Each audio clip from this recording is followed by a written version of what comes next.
sehingga kita bisa bertemu lagi pada forum ini.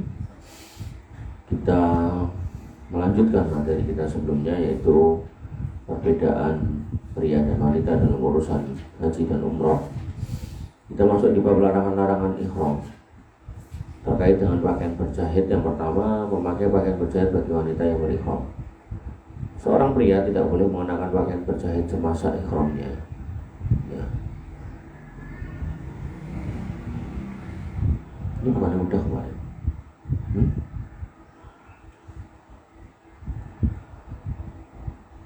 Udah ini kemarin, Mas.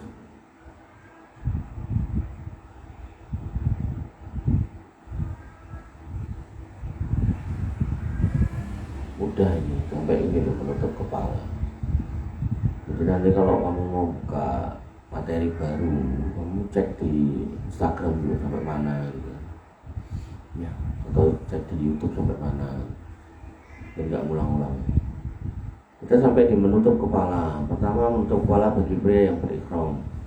Para ulama sepakat bahwa pria yang berihram dilarang menutup kepalanya. Keempat mazhab fikih adalah menegaskan. Ya. Jadi laki-laki yang berihram, ya, selain nggak boleh pakai pakaian berjahit, dia juga nggak boleh menutup kepala. Peci, kopiah, apapun namanya nggak boleh. Dalilnya adalah hadis Ibnu Umar radhiyallahu anhu yang disebutkan terdahulu, bahwasanya ada pria yang berkata, "Wahai Rasulullah, apakah pakaian yang dapat dikenakan oleh orang yang berihram?" Rasulullah menjawab, "La yalbasu al-qumsu walal amaima." Kumus jamak dari komis, kemudian amaim jamak dari imamah. Wala as-sarawilat, sirwal karena panjang, walal al-baronis, burnus. Hadis ini menunjukkan larangan yang tegas untuk menutup kepala bagi pria yang sedang berihram dengan menggunakan sorban dan burnus, dan larangan ini berkonsekuensi haram. Tidak boleh, kalau boleh itu haram, kecuali ada dalil yang berlawanan atau dalil yang mengkhususkan. Yang kedua, apa yang diriwayatkan dari Ibnu Abbas radhiyallahu anhu, bahwasanya seorang pria terinjak oleh untanya sementara ia sedang ihram. Ketika itu kami sedang mendengar Nabi sallallahu alaihi wasallam, maka Nabi sallallahu alaihi wasallam bersabda, "Aghsiluhu bima'in." Mandikanlah dia dengan air, wasitrin, dan dengan air sidr, wa kafinuhu fi thawbin, dan kafinlah ia dalam dua pakaiannya, thawbain, maaf, wala tumissuhu tiban, dan jangan dioles-oles wangi-wangian, wala tukhammiru ra'sahu, dan jangan ditutup kepalanya, fa innallaha yab'atsuhu yaumal qiyamah mulabbiyan, karena Allah akan memberikan dia dalam kondisi bertalbiyah. Jadi ihram, ya kalau masih ingat pakaiannya atau kainnya dua, atas dan bawah gitu kan. Nah itu yang digunakan untuk mengkafani dan tidak ditutupkan di kepalanya. Hadis ini menunjukkan bahwa Nabi SAW melarang orang yang sedang ihram menutup kepalanya baik masih hidup maupun meninggal. Kemudian kedua, menutup kepala bagi wanita yang berihram. Tidak ada seorang ulama pun yang membolehkan wanita yang sedang ihram menyingkap kepalanya. Jadi tertutup ya, nggak ada yang boleh dibuka. Bahkan hukum asalnya adalah bahwa seorang wanita tidak benarkan menyingkap kepalanya di depan orang yang bukan mahram, baik saat ihram maupun tidak. Dalilnya, seorang wanita sedang ihram wajib menutup kepalanya karena ia adalah aurat. Dan dalil yang menunjukkan hal tersebut sangat banyak dan telah terlalu populer untuk disebutkan. Yang kedua, tidak ada dalil yang membolehkan wanita yang berihram untuk menyingkap kepalanya. Jadi enggak ihram aja suruh jilbaban, apalagi pas di sana. Yang ketiga, terdapat dalil yang menunjukkan bahwa wanita yang berihram dilarang untuk menyingkap kepala wajahnya. Terdapat dalil yang menunjukkan bahwa wanita yang berihram dilarang untuk menyingkap wajahnya dengan berbagai macam jenis, dengan beberapa jenis pakaian saja seperti niqab dan burqa, cadar. Namun ia tidak dilarang untuk menutupnya dengan jilbab. Jadi kalau itu kain terpisah gitu kan, niqab gitu kan, nah, itu ketika ihram nggak boleh.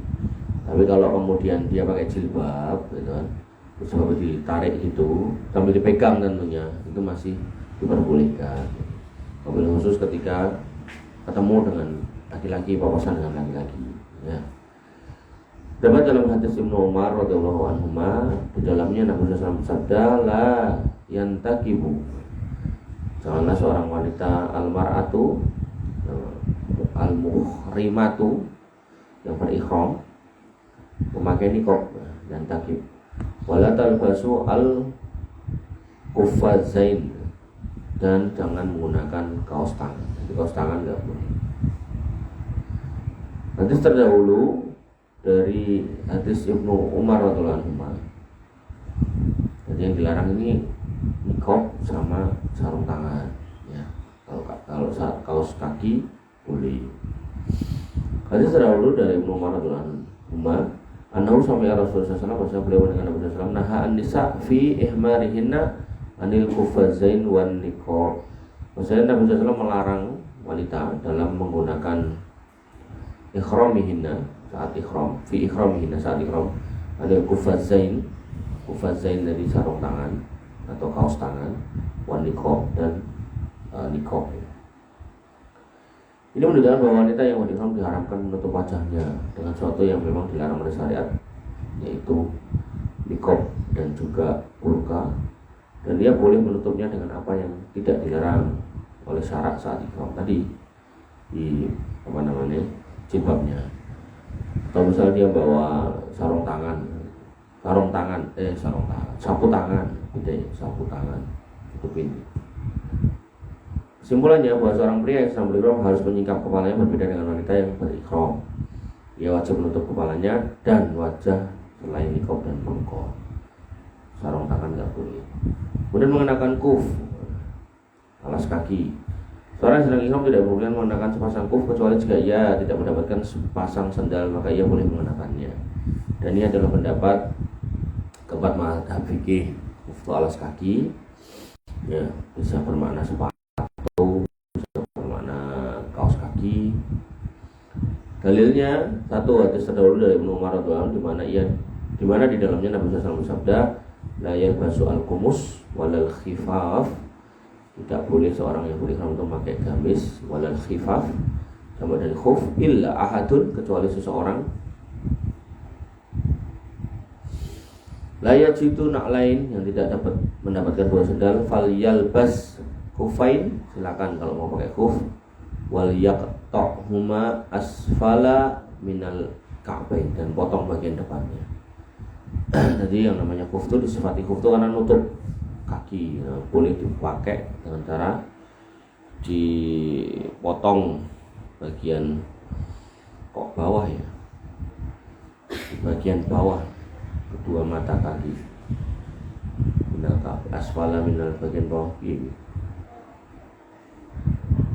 Oh, mungkin maksudnya sepatu kan, terus digawe slop. Nah, paham? Slop, sendal slop, ngerti ya? Tahu? Apa gitu nih? Dava tahu sendal slop? Eko? Nah, jadi sepatu kan untuk mata kaki tuh. Nah, maka kalau mau pakai itu dipotong nih. Bukan bawah di sini nih, bukan berarti terus alas kaki ini terus potong, itu bukan ya. Nek ngono terus piye tungkae enggak kena kan. Wal yaqta'huma, silakan dipotong asfala minal ka'bain, bagian bawah kedua mata kaki. Jadi maksudnya itu yang atasnya, bukan alasnya ya, atasnya. Karena di sana tuh panas banget. Jadi kalau bawahnya potong terus kamu tidak tanah apa tidak lantai di sana, ya dicat-dicat.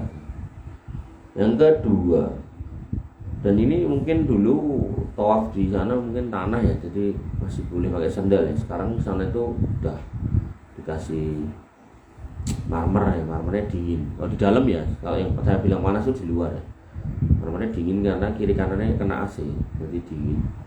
Jadi ya nggak boleh pakai alas kaki kita kalau masuk situ. Untuk yang pria ya, untuk yang wanita ya pakai kaos kaki tadi. Yang kedua, nanti ada babnya.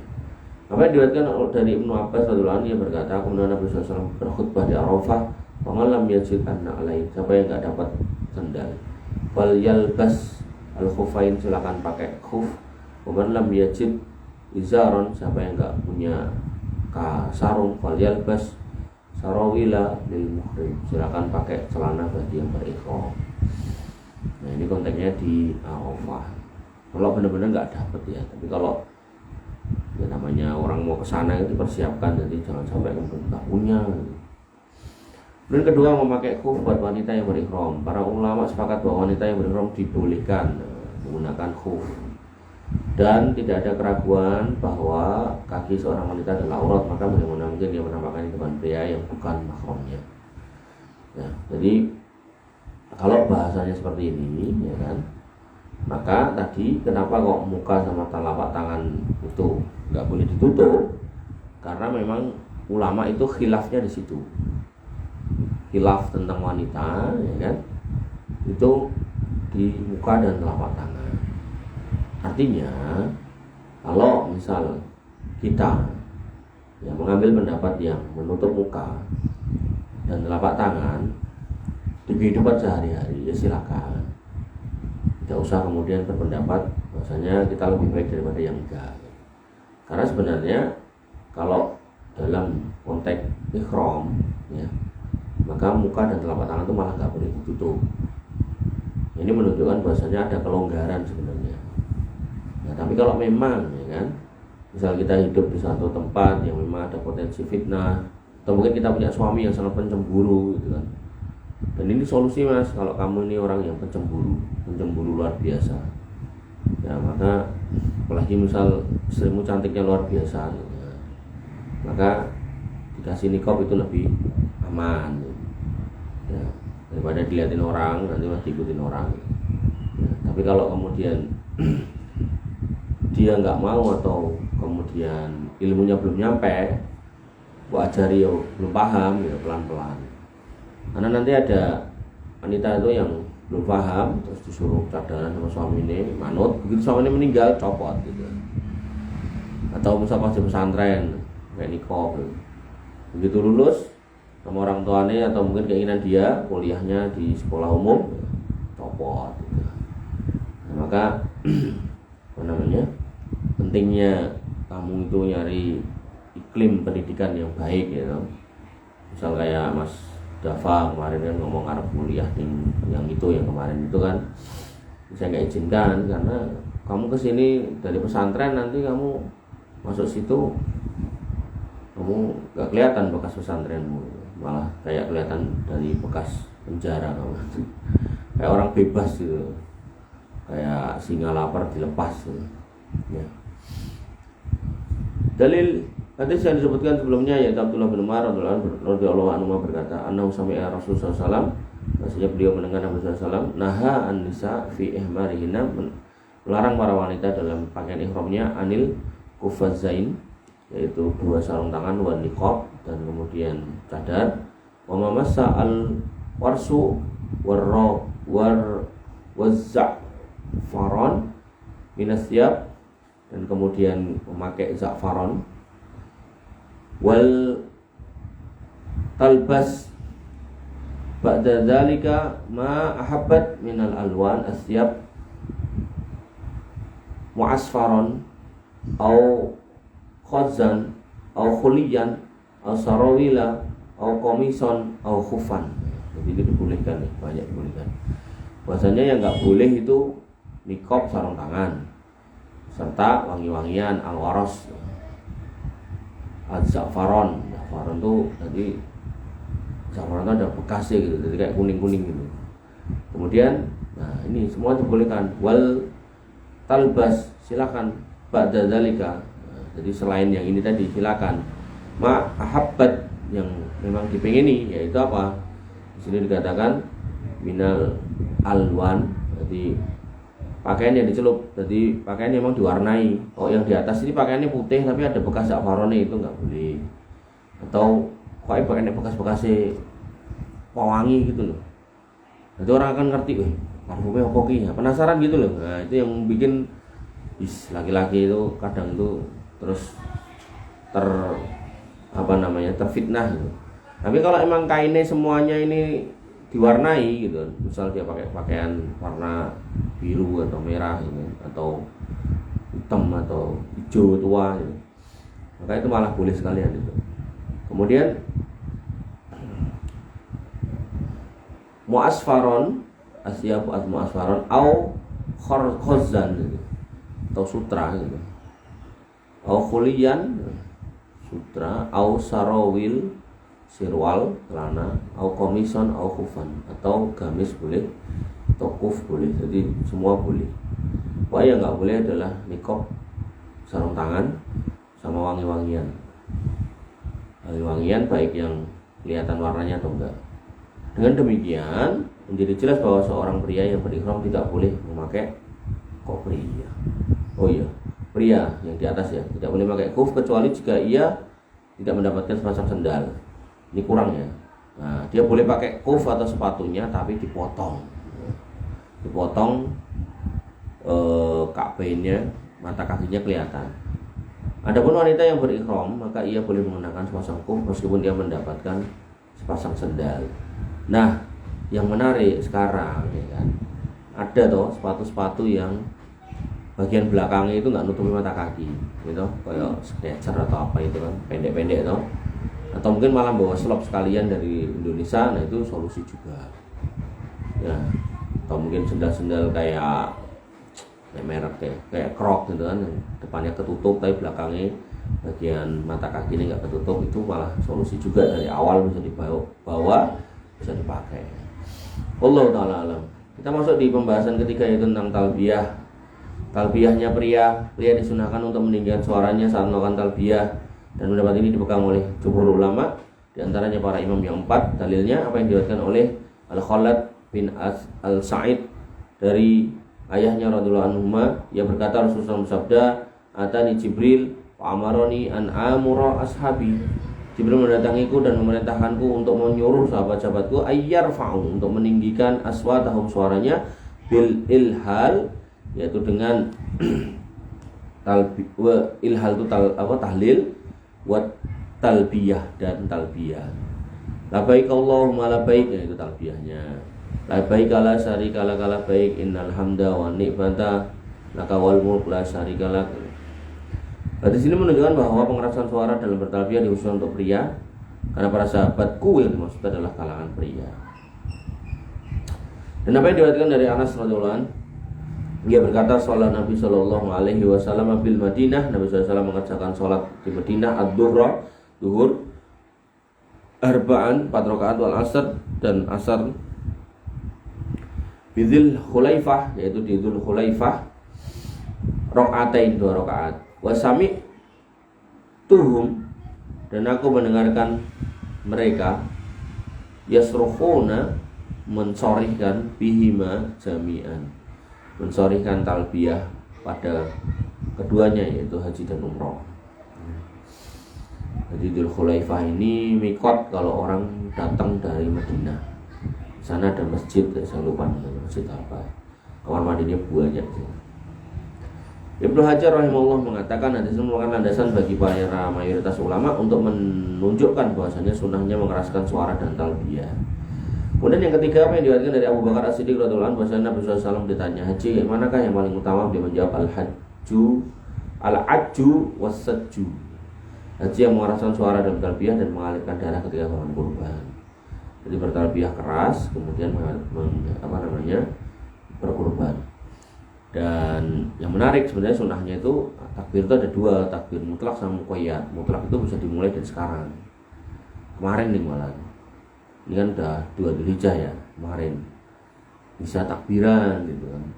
Nah cuman takbiran yang dilakukan oleh para sahabat waktu itu adalah di pasar mereka bertakbir, di tempat-tempat umum mereka bertakbir. Nah kalau kamu mau gitu, misal satu bawa mobil keliling tapi ora klothekan kayak, tapi nganggo mic wae gitu, daripada tahu bola digoreng dadakan. Nah itu diganti takbiran bisa itu.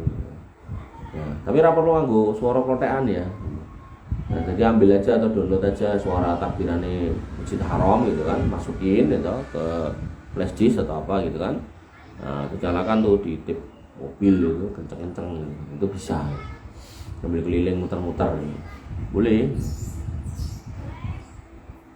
Tapi ini ada klothekan, nganggo tape, wedi terus sampai lewat kaca-kaca bisa pecah, itu terlalu bulu. Apa yang diriwayatkan dari Abu Bakar As-Siddiq radhiyallahu anhu, bahwasanya Nabi SAW ditanya haji manakah yang utama tadi ya, al-ajju wal sasju. Apa yang diriwayatkan dari Ibnu Abi Syaibah dengan sanadnya dari Bakar bin Abdullah Al-Muzani, yang berkata, aku dulu bersama Ibnu Umar radhiyallahu anhu, kemudian ia bertalbiyah hingga aku mendengarnya di antara 2 gunung. Kemudian yang kelima, apa yang diriwayatkan oleh Ibnu Abi Syaibah dengan sanadnya dari hadis Abdul Muthalib, hadis Al-Muthalib bin Abdillah, ia berkata, adalah para sahabat Nabi SAW mengeraskan suara mereka dalam bertalbiyah hingga suara mereka membahana. Banter, nanti memang banter. Jadi boleh ya kamu keliling bawa mobil, tapi suara takbiran, tapi nggak usah pakai kloteannya itu loh. Terus klotean kadang nganggo drum segala macam. Nah, terus baru gue nganti malam terus wong ora salat sisan, ini enggak boleh ya.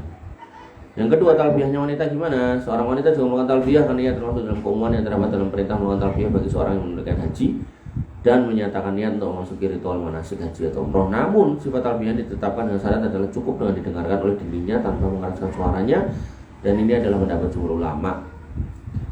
Baik Allahumma labbaik labbaik la syarika lak labbaik, gitu aja. Nah, cuman di Indonesia gimana? Jamaah dipimpin orang lanang bengok-bengok, yang perempuan ya ikut bengok-bengok. Nah, ini kan. Makanya pentingnya mutawif yang belajar itu. Ya bukan berarti mutawif mereka nggak belajar. Belajar mungkin cara-caranya, tapi pas pada kondisi-kondisi yang kritis, kondisi-kondisi tertentu, nah mungkin luput gitu. Makanya selalu saya katakan, ketika kamu mempelajari satu tema yang sama, kitabnya diulang-ulang, nggak usah menggerutu. Terus tahu bahas kurban, bahas meneh gitu. Nah, karena nanti di dalam kitab yang lain itu kadang tuh kita menemukan poin-poin yang nggak ada di kitab lain. Nah, termasuk ini. Ini jarang ini disebutkan di kitab-kitab atau di buku-buku kutip-kutip kecil, itu buku-buku tentang haji umrah itu jarang. Dalil yang disebutkan dalam Al-Muwatta, kaum wanita tidak diwajibkan untuk mengeraskan suaranya dalam bertalbiyah. Seorang wanita hendaknya hanya memperdengarkan talbiyah untuk dirinya sendiri, dan karena dikhawatirkan suaranya menjadi fitnah, maksudnya akan menjadi fitnah jika ia merendahkan atau melembutkan suaranya. Yang kedua, mafsadat yang timbul jika wanita mengeraskan suaranya dalam bertalbiyah itu jauh lebih besar daripada pahala yang diperoleh dengan mengeraskan suara. Padahal mencegah mafsadat itu lebih didahulukan daripada mengambil maslahat. Sehingga logikanya aja, kalau talbiyah yang ada di sana aja nggak boleh bareng banter-banter, maka bagaimana halnya dengan wanita mimpin demo? Nah, tambah nggak boleh lagi, gitu ya. Jadi apa yang di sana itu bisa diterapkan juga di Indonesia, gitu loh. Kayak tadi misal di sana nggak boleh cadaran, nggak boleh pakai sarung tangan. Di Indonesia kita mau pakai, monggo. Tapi jangan menganggap yang nggak pakai itu lebih jelek daripada kita. Satu. Kemudian yang ini, di sana wanita aja nggak boleh mengeraskan talbiyahnya, padahal di sana itu tempat untuk bertalbiyah. Nah, kalau kayak gitu nggak boleh, maka memimpin demo wanita ini nggak boleh, ya toh. Kemudian yang ketiga, wanita tidak mengeraskan suara ketika bertalbiyah dianulkan kias pada adzan dan iqamah, juga dianulkan pada larangan baginya untuk mengucapkan tasbih dan dalam sholat ya, ketika imam lupa dan ia justru berusaha untuk menepuk tangannya. Jadi wanita nggak boleh adzan dan iqamah karena suaranya adalah aurat. Nah, karena itu maka ketika imam salah ya, wanita nggak kemudian mengucapkan subhanallah, tepuk. Nah, gitu biar imamnya sadar. Tepuk gitu. Tepuk ya, bukan tepuk tangan ngeploki kan. Nah, ini tepuk plok gitu.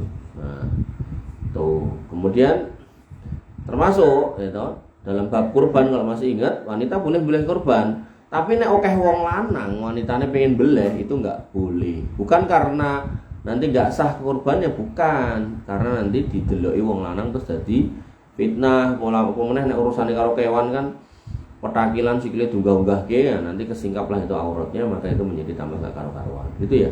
Jadi kalau belajar tuh enak, memahaminya boleh dan gak boleh itu tidak semata-mata boleh dan gak boleh, tapi kenapa sih gitu. Wanita gak boleh korban, nanti korbannya gak sah, itu salah kata-kata gitu. Wanita gak boleh korban, kenapa? Loh, kayak wong lanang nganggur, linggo-linggo, buyang-buyu, rokokan malahan, naudzubillah gitu kan. Nah maka ya sebaiknya yang menyembelih laki-laki ya. Kemudian bahwasannya kesimpulannya, seorang wanita merendahkan suaranya dalam talbiyah karena dikhawatirkan suaranya akan menimbulkan fitnah. Sementara pria diperintahkan untuk mengeraskan suaranya dalam bertalbiyah karena itulah yang sesuai dengan sunnah, dan ini menjadi pembeda antara keduanya dalam talbiyah. Ini kalau konteksnya ibadah. Kalau konteksnya ngobrol, ya, mahasiswa sama mahasiswi ngobrol, kamu ngobrol sama laki-laki wahai perempuan atau sebaliknya, ya maka perempuan diperintahkan untuk bersuara kencang. Jadi anggap aja laki-lakinya itu budak gitu. Mbak ini gimana? Apa mas? Nah, ketak wae nggak apa-apa. Karena nek kamu ngomong alon-alon, apa mas? Gitu. nanti dia langsung bingung, nanti geger, nggak bisa tidur. Atas dasar ini dapat kita cermati bahwa Islam melindungi kaum wanita dengan menjaganya dalam seluruh situasi dan kondisinya, juga menjaga kaum pria darinya. Nah, ini yang saya sampaikan di awal ya. Jadi ketika ada hal-hal yang kemudian dilarang kepada wanita seperti berangkat sendirian gitu kan, nggak punya mahram, itu bukan karena Islam itu pengen mengekang wanita, bukan. Karena Islam itu sayang sama wanita, ngeman-neman gitu loh. Jangan sampai kemudian nanti malah digindili orang-orang yang berpenyakit jiwa, kemudian terjadilah apa yang tidak diinginkan. Di antara para ahli bedah mengatakan bahwa pendengaran dan seluruh organnya itu berkaitan dengan organ-organ berhubungan dengan nafsu syahwat wanita, manusia, maaf. Jadi bedanya wong wedok itu kalau krungu suarane wong lanang belum tentu ada yang bergejolak, tapi sebaliknya. Orang laki-laki itu bisa terfitnah dalam banyak sisi, banyak kondisi dari wanita, dari mulai omongan, lihat, dan seterusnya. Nah, dan satu hal yang telah dimaklumi adalah bahwa suara wanita itu mengandung kelembutan yang dapat memancing syahwat kaum pria. Ini nulis ulama ya, bukan saya ya. Karena itu ia dilarang untuk mengumandangkan adzan, mengimami kaum pria dalam sholat. Jadi kalau kamu lihat ada kelompok Islam yang katanya menjunjung emansipasi wanita, dan wanita kan jadi imam, jadi khotib, ya itu salah. Dan sekarang ia dilarang untuk mengeraskan suaranya dalam bertalbiyah kecuali sekedar yang bisa didengar oleh dirinya sendiri. Biasanya ini sama sekali bukan merupakan tuduhan bagi kaum pria, bukan juga sebagai keraguan terhadap maksud baik wanita. Jadi bukan berarti suudon karo wong lanang mesti elek, enggak. Ada wong lanang kayak gitu, tapi enggak semua iya. Tapi ada gitu loh.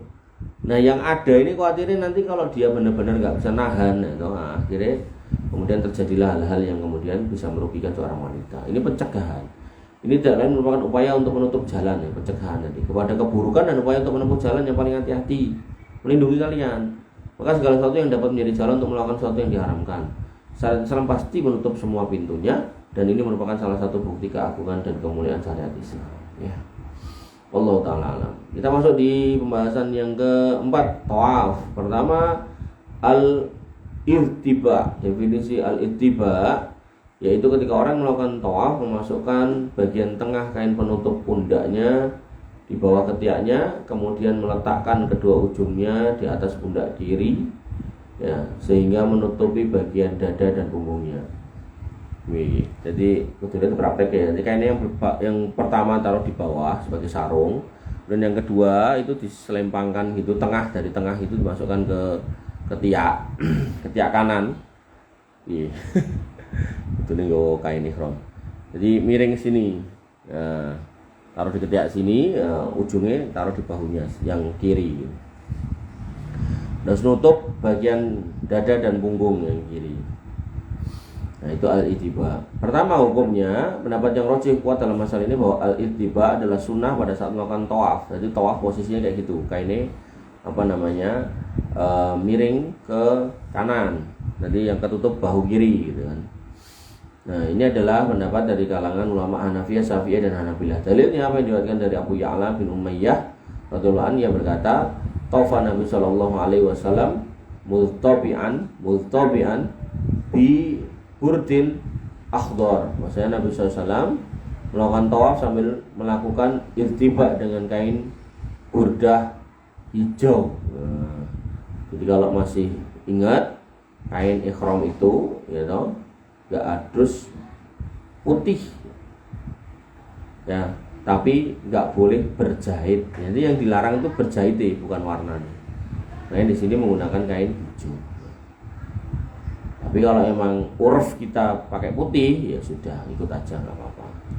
Kemudian yang kedua, apa yang diriwayatkan dari Ibnu Abbas radhiyallahu anhu, anna Rasulullah SAW washabahu i'tamaru minal ji'ronati faromalu bil bait wa ja'alu ardiyatahum tahta abatihim qad qazafuha ala awatikihim al-yusra. Bahasanya Nabi SAW dan para sahabatnya melakukan umroh dari Ji'ronah, jadi tempat untuk mikot lagi. Kemudian mereka lalu berlari-lari kecil mengelilingi Baitullah sambil memasukkan kain penutup pundak mereka ke bagian bawah ketiaknya. Setelah mereka meletakkannya di atas pundak kiri, di pundak kiri, terus ditarik ke kanan, ya, kemudian ditarik lagi ke atas. Kedua hadis ini menunjukkan bahwa Nabi SAW dan para sahabatnya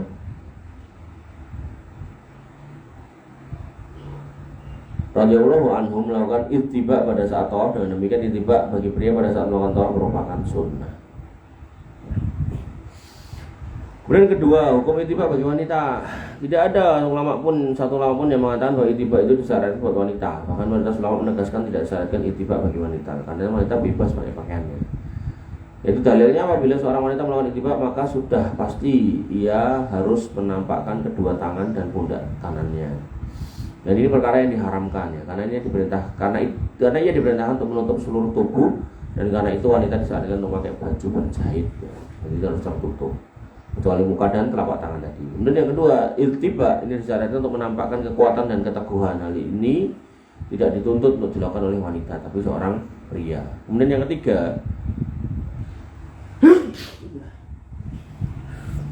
tidak pernah dinukil dari seorang istri Nabi SAW pun atau istri para sahabat radhiyallahu anhum bahwa mereka melakukan ittiba, maka ini menunjukkan tidak disyaratkan disebut untuk wanita. Kesimpulannya bahwa tawaf sembari melakukan ittiba bagi pria adalah sunnah, sementara buat wanita tidak. Bahkan hal itu diharamkan bagi wanita.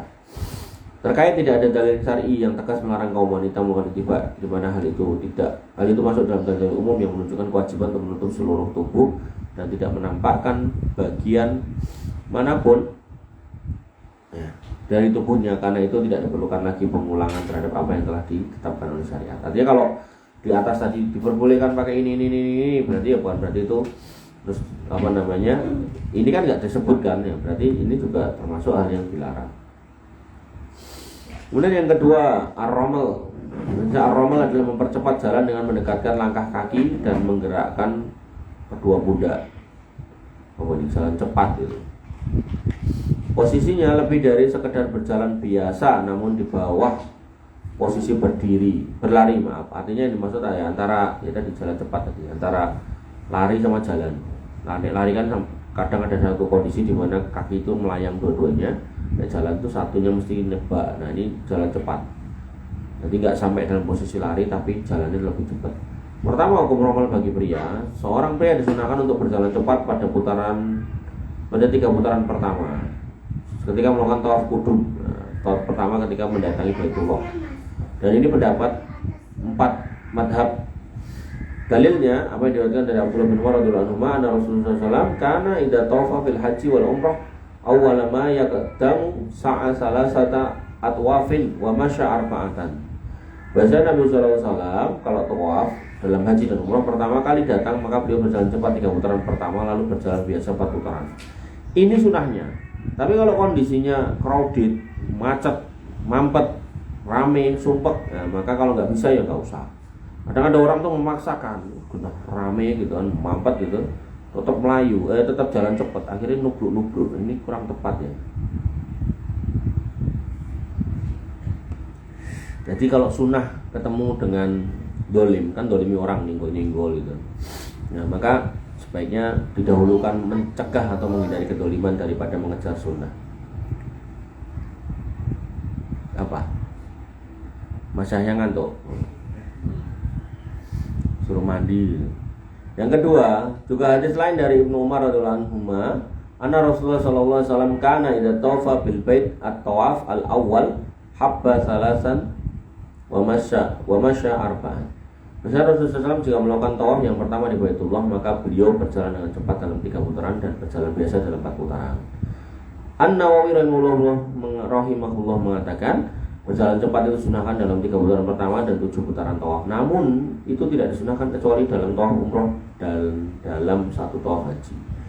Yang ketiga, juga apa yang diriwayatkan dari Ibnu Umar radhiyallahu anhu, ia berkata, romalah Rasulullah sallallahu alaihi wasallam minal hajari ilal hajar. Rasulullah SAW berjalan cepat dari satu hijar sudut ke hijar sudut yang lain. Salasan wa masya arba'an, dan kemudian berjalan biasa 4 kali. Nah, di sini menunjukkan disunahkannya berjalan cepat pada 3 putaran pertama dan dari tawaf pada pria. Kemudian yang kedua, romal bagi wanita gimana? Para ulama sepakat bahwa kaum wanita yang sedang ihram tidak disyaratkan untuk melakukan romal dalam melakukan tawaf di Baitullah. Yang disyaratkan bagi mereka adalah berjalan biasa tanpa bercepat-cepat. Ini juga banyak kitab itu nggak ngomong seperti ini. Jadi cuma ngutip bahwasanya Nabi itu cepat. Nah, terus ini diberlakukan juga buat wanita. Ternyata kitab yang kita baca ini menunjukkan sebaliknya, ini tidak berlaku buat wanita ya. Jadi nek kamu misal ya kesana sama suamimu misal, atau kamu sebagai suami kesana sama istrimu, misal kamu mau mengikuti sunnah Nabi dan memungkinkan jalan untuk cepat, akhirnya kau rampungin dhisik ya nggak apa-apa.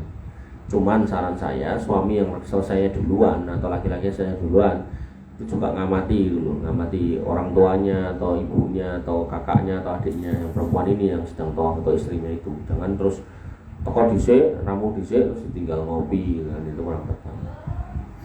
Dalilnya apa yang diriwayatkan dari Ibnu Umar radhiyallahu anhu bahwasanya yang berkata laisa 'alan nisa ramlun bil bait wala baina as-safa wal marwah. Kaum wanita tidak wajib berjalan dengan cepat pada saat tawaf dan tidak pula pada saat sa'i dari Safa dan Marwah. An-Nawawi rahimahullah mengatakan para ulama sepakat bahwa berjalan cepat itu tidak disyaratkan bagi kaum wanita sebagaimana disyariatkan bagi mereka untuk melakukan sa'i dengan cepat di Safa dan Marwah. Dari Aisyah radhiyallahu anha berkata, wahai sekalian wanita, tidak ada kewajiban bagi kalian untuk berjalan cepat di Baitullah, cukuplah kami menjadi teladan bagi kalian. Jadi Bunda Aisyah mencontohi untuk tidak melakukan romal berjalan cepat. Yang ketiga, berjalan cepat romal disyaratkan untuk menunjukkan keteguhan dan kekuatan, sementara kaum wanita tidak dituntut untuk menunjukkan itu, bahkan mereka dituntut untuk menutupi seluruh auratnya. Kesimpulannya, bahwa berjalan cepat itu merupakan sunnah yang sahih bagi pria, namun wanita tidak disyariatkan untuk melakukan hal tersebut. Wallahu ta'ala alam. Kita cukupkan sampai sini. Insya Allah besok kita lanjutkan di poin yang ketiga. Jadi besok kalau mau buka kitabnya dilihat ya mas, rekamannya di YouTube atau di Instagram, cek terakhirnya itu poin yang mana itu, sehingga nggak diulang-ulang lagi. Baik, kita tutup layarnya, kita masuk ke sesi tanya jawab. Barangkali ada pertanyaan yang masuk, kalau nggak ada kita tutup.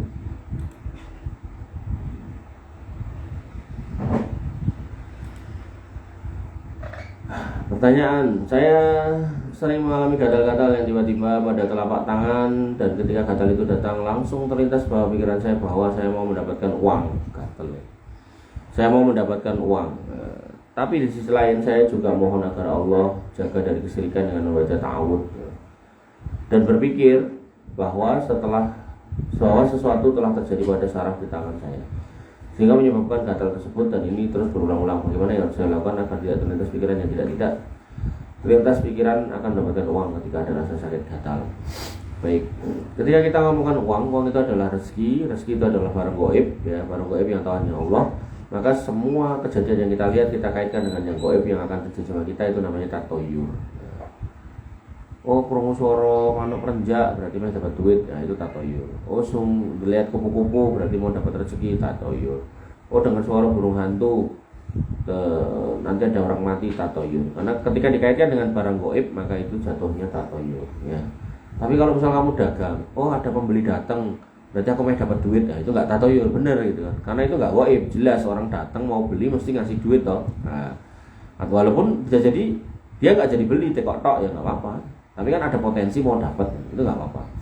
Nah, sehingga seorang yang berakidah lurus atau seorang muslim yang baik harus berakidah lurus, dan salah satu ciri akidah lurus adalah berusaha untuk meninggalkan tatoyur ya, mengait-ngaitkan sesuatu yang kelihatan mata dengan sesuatu yang nggak kelihatan, dengan sesuatu yang sifatnya gaib ya, itu bisa masuk dalam kategori tatoyur, mobil khusus, rezeki, jodoh, sial dan tidak, dan seterusnya.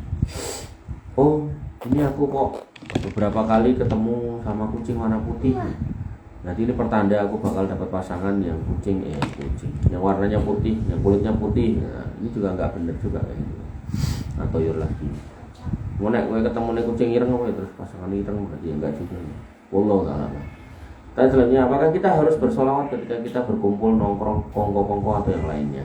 Nah, solawat ini seperti zikir ya, atau bagian dari alternatif zikir. Jadi kamu kalau nongkrong kongko-kongko sama temen atau ngobrol atau dalam rapat atau gitu nungguin antrian atau apapun, selama tidak di tempat-tempat yang dilarang seperti toilet gitu kan, maka pastikan mulut kamu itu tidak nyanyi, telinga kamu tidak dengerin musik, ya toh? Tapi gunakan untuk berzikir, gunakan untuk baca Quran, ya toh? Nah termasuk zikir bisa bersolawat, Allahumma sholli ala Muhammad, Allahumma sholli ala Muhammad, pakai itu boleh. Atau Allahumma sholli ala Sayyidina Muhammad, gak apa-apa. Kalau di dalam sholat gak usah pakai Sayyidina karena gak ada dalilnya. Nah, atau Allahumma sholli ala Nabiyina Muhammad boleh. Atau Allahumma sholli ala Habibina wa Maulana Muhammad sallallahu alaihi wasallam boleh, gitu kan. Nah, justru yang seperti itu yang benar. Adapun dadak golek hadro ngumpul ke duwe nyewa gitu kan, terus plotean, itu malah tidak pernah dilakukan oleh para sahabat, tidak pernah dicontohkan oleh Nabi SAW. Ya termasuk juga tabdzir, buang-buang duit gitu kan. Nah sehingga kita harusnya memahami man sholla alaihi sholatan shollallahu alaihi asron, siapa yang sholawat padaku sekali maka Allah akan balas sholawatnya 10 kali. Itu konteksnya ya sholawat seperti itu, yang santai itu yang biasa. Jadi kamu naik motor mau pulang ke rumah jaraknya mungkin setengah jam, ya, sambil jalan Allahumma sholli ala Muhammad, Allahumma sholli ala Muhammad, Allahumma sholli ala Muhammad gitu. Kalau misal pengen ganti ucapan yang lain ya ganti astagfirullah, astagfirullah, ganti lagi Allah Akbar, terserah. Oh nanjak naik Allah Akbar, Allah Akbar, Allah Akbar. Oh turun subhanallah, subhanallah gitu ya. Kemudian nanti datar sholawat Allahumma sholli ala Muhammad, Allahumma sholli ala Muhammad, nah, gitu. Jadi nggak usah kemudian menggunakan instrumen-instrumen, wes, ini kudu nganggo iki nganggo kuwi, nggak usah ya. Jadi ada di satu masjid itu saya kritik kayak gitu, langsung tokohnya langsung metu nggak mau milih ngaji. Allah Ta'ala. Yang ketiga, mengenai hadis nuzulnya Allah Subhanahu wa taala di pertengahan malam, apakah zatnya yang turun atau ilmunya? Maka ya kan, perkataan Imam Malik terkait ini yaitu ketika Allah mengatakan tentang dirinya, maka imani sesuai yang disampaikan, tidak usah banyak mempertanyakan. Wa su'alul anhu bid'ah, dan mempertanyakannya adalah bid'ah gitu kan. Nah, jadi ketika kita ngomongkan Allah turun ya, maka di sini saya secara pribadi nggak tahu gitu kan, yang turun zatnya, tapi kemudian seperti apanya saya nggak tahu. Sekali lagi yang turun zatnya, tapi seperti apa teknisnya saya tidak tahu. Dan mempertanyakannya lebih dalam itu tidak diperbolehkan. Gitu.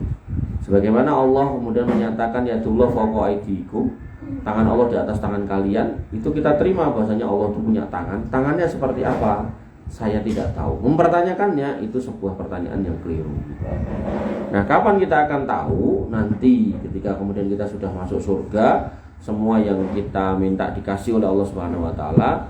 Nah, kemudian Allah akan kumpulkan lagi kita, kemudian Allah akan giring atau akan suruh kita untuk kumpul di satu tempat. Disitulah kemudian Allah akan membukakan sebuah tabir, di belakang tabir itu adalah Allah Subhanahu wa taala. Nah itu udah diceritakan ngomong, terus orang-orang aliran tertentu ngomong, loh berarti tabirnya sama Allah berarti gede tabirnya. Nah, ini juga saya nggak tahu gitu loh. Nah jadi harusnya kemudian kita nggak perlu membayangkan seperti itu, karena kalau kita mengatakan seperti itu berarti kita tuh sebenarnya mujasimah, kita tuh sedang membandingkan Allah dengan kita. Mengenai tabir di belakang tabir, berarti seolah-olah yang di belakang tabir itu lebih kecil daripada tabirnya, berarti tabir lebih gede daripada belakang. Wah, berarti ini kamu berarti mendefinisikan Allah itu punya jasad yang lebih kecil daripada tabir, berarti itu salah. Ini di bab tauhid asma wa sifat. Enggak kayak gitu cara memahaminya ya. Jadi ketika dikatakan bahwasanya Allah beristiwa di atas arsy, bukan berarti kemudian arsy-nya lebih gede daripada Allah, enggak gitu. Enggak selalu yang di atas sesuatu itu lebih gede daripada yang di atasnya. Contoh nih. Kamu di atas genteng, berarti apakah kamu lebih gede dari rumah? Enggak. Benar itu di situ. Tapi apakah selalu seperti itu kondisinya? Enggak. Kamu di atas sendal, apakah sendalmu lebih gede daripada kamu? Kan enggak gitu loh ya. Atau ketika ditanya, lampunya di mana? Di atas. Apakah lampu lebih gede daripada rumah atau lebih gede daripada orang? Enggak. Lampu itu kecil rata-rata gitu ya. Jadi cara enggak usah kemudian konteks berkebendaan, kemakhlukan yang ada pada kita dan benda-benda sekitar kita nisbatkan kepada Allah Subhanahu wa taala, termasuk kemudian turunnya ini seperti apa. Nah, ini kita nggak usah kemudian kita tanyakan. Nah, tapi kalau yang turun ini zatnya atau ilmunya, ya maka sebagian ulama berpendapat atau berpendapat zatnya. Cuman seperti apa, wallahu a'lam. Ya. Dan mempertanyakan tentang Allah ini juga perkara yang riskan ya, riskan karena kalau nggak bisa dijawab dengan baik itu kadang orang yang bertanya juga kemudian malah bingung. Kemudian yang menjawab ketika kemudian tidak bisa menjawab dengan benar, itu bisa jatuh pada kesalahan pemahaman tertentu ya, karena ada pemahaman yang menolak asma wa sifat. Makanya dalam tauhid itu ada 3 tauhid, yaitu rububiyah, uluhiyah, dan yang terakhir asma wa sifat. Asma wa sifat ini intinya kita menerima sifat Allah dan nama-namanya sesuai yang Allah nyatakan, gak kita tambahin, gak kita kurangi, gak kita palingkan maknanya, gak kita ingkari gitu ya. Jadi kalau Allah mengatakan Allah punya kaki, ya kita imani Allah punya kaki. Lah kakinya piye? Ya nggak usah ditanyakan kakinya seperti apa. Apalagi nanti kamu kalau baca bab surga neraka itu tambah hadisnya tambah istilahnya tambah bikin orang-orang yang hatinya marot di dalam hati itu terus mencoba untuk menafsirkan. Maksudnya di situ surga itu akan dipenuhi dengan penghuni-penghuninya. Ketika para penghuni surga sudah masuk, Allah ciptakan penghuni yang lain untuk kemudian memasukinya gitu. Ben kebak gitu. Ada sebagian ulama yang berpendapat itu adalah wildanun mukhallatun dan hurun in, yaitu anak-anak yang kecil itu yang membantu untuk meladeni penghuni surga dan juga bidadarinya. Ada yang berpendapat bahwasanya yang dimaksud adalah orang-orang yang di dunia itu gila atau kehilangan akal, yang mereka berhak untuk masuk surga. Anak-anak yang sindrom Down, anak-anak yang ditakdirkan kehilangan akal, nah itu masuk situ, termasuk janin-janin yang mati ya, masih kecil, tapi syaratnya orang tuanya harus orang tua yang beriman. Itu terkait surga. Nah di neraka itu minta tambahan, terus isi terus sampai Allah letakkan telapak kakinya. Ini kan kalau orang nggak paham akidah tauhid asma wa sifat, terus akhirnya ini maksudnya nggak gitu. Atau berarti sikile kayak ngopo terus kayak gitu. Jadi terus dia berusaha untuk liar dalam menafsirkan. Maka para ulama mencukupkan bahwa Allah menyatakan memberikan rahmat kepada orang-orang manusia, makhluk Allah dan jin yang beriman dengan menutup celah ya kekurangan penghuni neraka dengan meletakkan kakinya. Soal teknisnya kita nggak usah mempertanyakan, dah berhenti di situ. Atau mungkin mempertanyakan kakinya seperti apa bentuknya, gedenya, nggak usah. Kita tuh cukupkan di situ. Nah, sehingga harapannya ketika neraka itu sudah penuh, maka neraka mengatakan cukup gitu kan. Maka neraka nggak perlu minta penghuni tambahan. Nah, sisanya masuk surga, gitu loh. Ya. Allah Ta'ala alam. Ini yang bisa kita bahas pada pagi hari ini. Semoga bermanfaat. Kurang lebihnya saya mohon maaf. Assalamualaikum warahmatullahi wabarakatuh. Assalamualaikum warahmatullahi wabarakatuh.